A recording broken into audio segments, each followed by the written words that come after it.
Assalamualaikum warahmatullahi wabarakatuh. Perkenalkan, nama saya Fiona Afrianingsi dengan NIM 23087279. Pada kesempatan kali ini saya akan menyampaikan materi untuk mata kuliah metodologi penelitian yang diampu oleh Ibu Sari Mariati, SSC MPD. Pada video pembelajaran ini, saya akan menjelaskan bab 1 pendahuluan dalam sebuah proposal penelitian yang meliputi A. Latar belakang, B. Identifikasi masalah, C. Pembatasan masalah, D. Rumusan masalah, E. Tujuan penelitian, dan F. Manfaat penelitian. Materi ini diharapkan dapat membantu kita memahami struktur awal dalam penyusunan proposal penelitian, sehingga dapat menjadi dasar yang kuat sebelum memasuki bab-bab selanjutnya. Selanjutnya, kita masuk ke bagian latar belakang. Latar belakang adalah bagian awal yang sangat penting dalam sebuah proposal penelitian, karena disinilah kita menjelaskan alasan mengapa penelitian tersebut perlu dilakukan.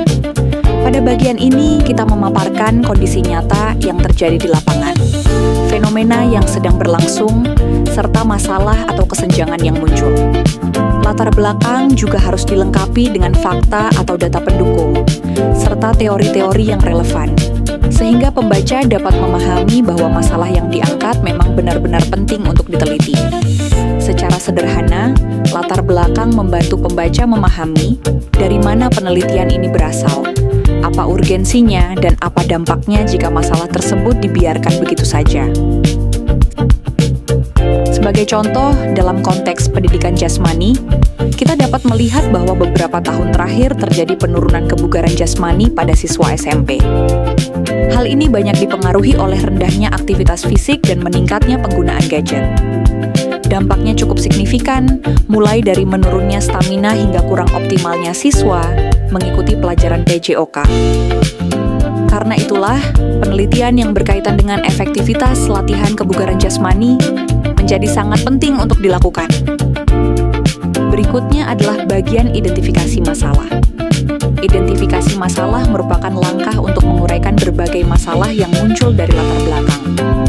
Pada tahap ini, peneliti mengumpulkan semua permasalahan yang mungkin terkait dengan topik penelitian, sehingga kita memiliki gambaran yang lebih jelas dan menyeluruh tentang apa saja yang sedang terjadi di lapangan. Bagian ini biasanya disajikan dalam bentuk poin-poin, karena masalah yang muncul seringkali lebih dari satu. Identifikasi masalah tidak berarti semua masalah akan diteliti, tetapi bagian ini membantu peneliti memahami ruang lingkup permasalahan sebelum memilih fokus penelitian yang lebih spesifik. Selanjutnya kita masuk ke bagian pembatasan masalah.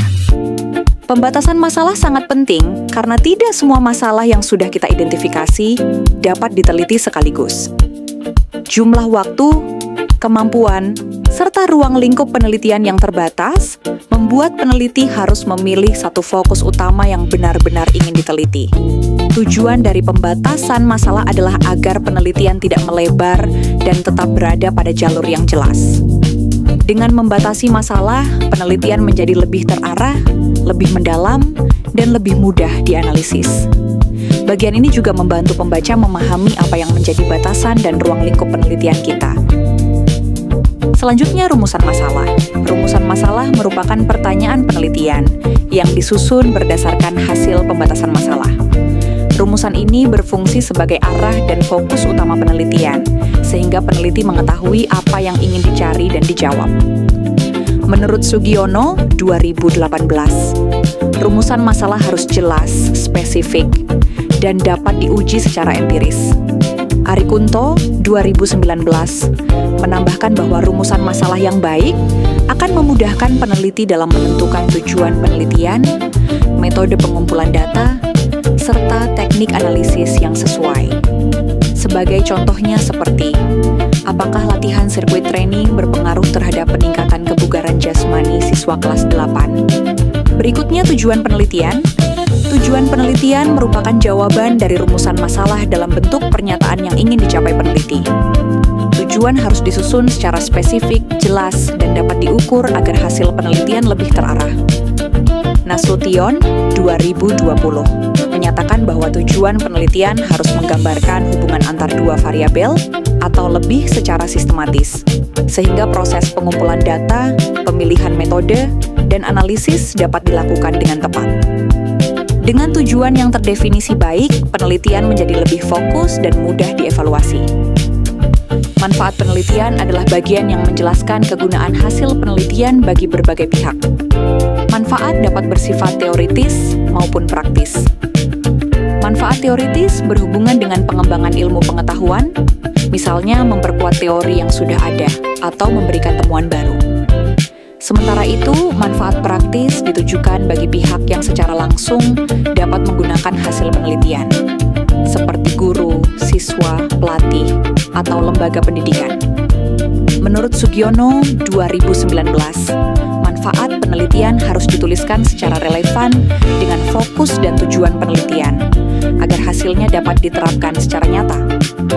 Dengan menuliskan manfaat yang jelas, penelitian menjadi lebih bernilai dan memberikan kontribusi yang dapat diukur bagi pengembangan ilmu maupun praktik lapangan. Demikian penjelasan yang dapat saya sampaikan terkait bab 1 pendahuluan, mulai dari latar belakang, identifikasi masalah, pembatasan masalah, rumusan masalah, tujuan, hingga manfaat penelitian. Melalui pemaparan ini, saya berharap materi yang disampaikan dapat memberikan gambaran yang lebih jelas mengenai langkah awal penyusunan proposal penelitian dan bagaimana setiap bagian memiliki peran penting dalam membangun dasar penelitian yang kuat dan terarah. Semoga penjelasan ini bermanfaat bagi kita semua dalam memahami proses penelitian secara lebih sistematis, serta dapat membantu dalam penyusunan tugas dan penelitian selanjutnya. Terima kasih kepada Ibu dosen dan teman-teman yang telah menyimak pemaparan ini dari awal hingga akhir. Jika terdapat kekurangan, saya mohon maaf. Wassalamualaikum warahmatullahi wabarakatuh.